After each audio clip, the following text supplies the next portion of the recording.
Hello' guys, কি খবৰ আপোনালোকৰ? মোৰ ভাল, আশা কৰোঁ আপোনালোকৰো ভালেই। গাইজ, মাহঁতৰ ঘৰত ফুৰিব আহিছিলোঁ। ভাবিলোঁ সন্ধিয়া পৰত অলপ ফুৰি আহোঁ পথাৰৰ ফালে। বাবুও কৈ আছে আম্মা ফুৰিব যাম বুলি। আমি এতিয়া পথাৰৰ ফালে যাই আছোঁ। আমাৰ পিছফালে পথাৰখন আছে, আমাৰ ঘৰটো একদম পথাৰৰ ওচৰতে হয়। এনেকৈ এতিয়া যাই আছোঁ আমি। ধুনীয়া বতাহ দি আছে।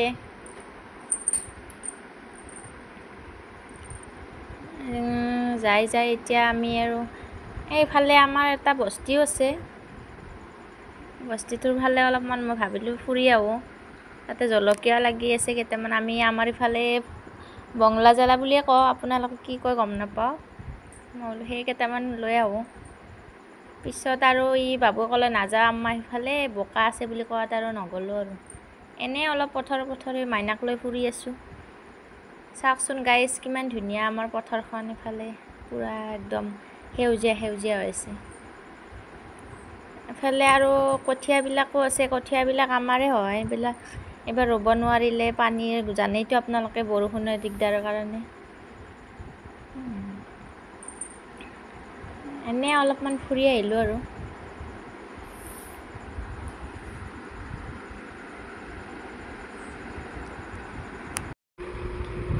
গাইজ, তাৰপিছত আৰু ফুৰি ভাবিলোঁ গধূলিয়ে হ'ল।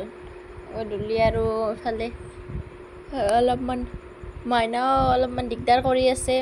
তাৰপিছত লৈ আছে আমাৰ বাবুক, কাষে লৈ আছে। তথাপিও আৰু মই ভাবিলোঁ এফালৰ পৰা একপাক মাৰি আৰু বেছি আৰু ভিডিঅ'টো দীঘলীয়া নকৰোঁ, যাওঁ আৰু ইফালে ঘৰৰ ফালে।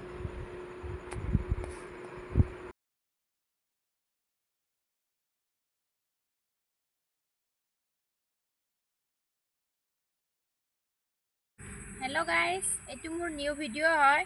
আশা কৰোঁ সকলোৱে চাই ভাল পালে। আৰু যদি ভিডিঅ'টোত কিবা ভুল হৈছে ক্ষমা কৰি দিব। আজিলৈ ইমানেই।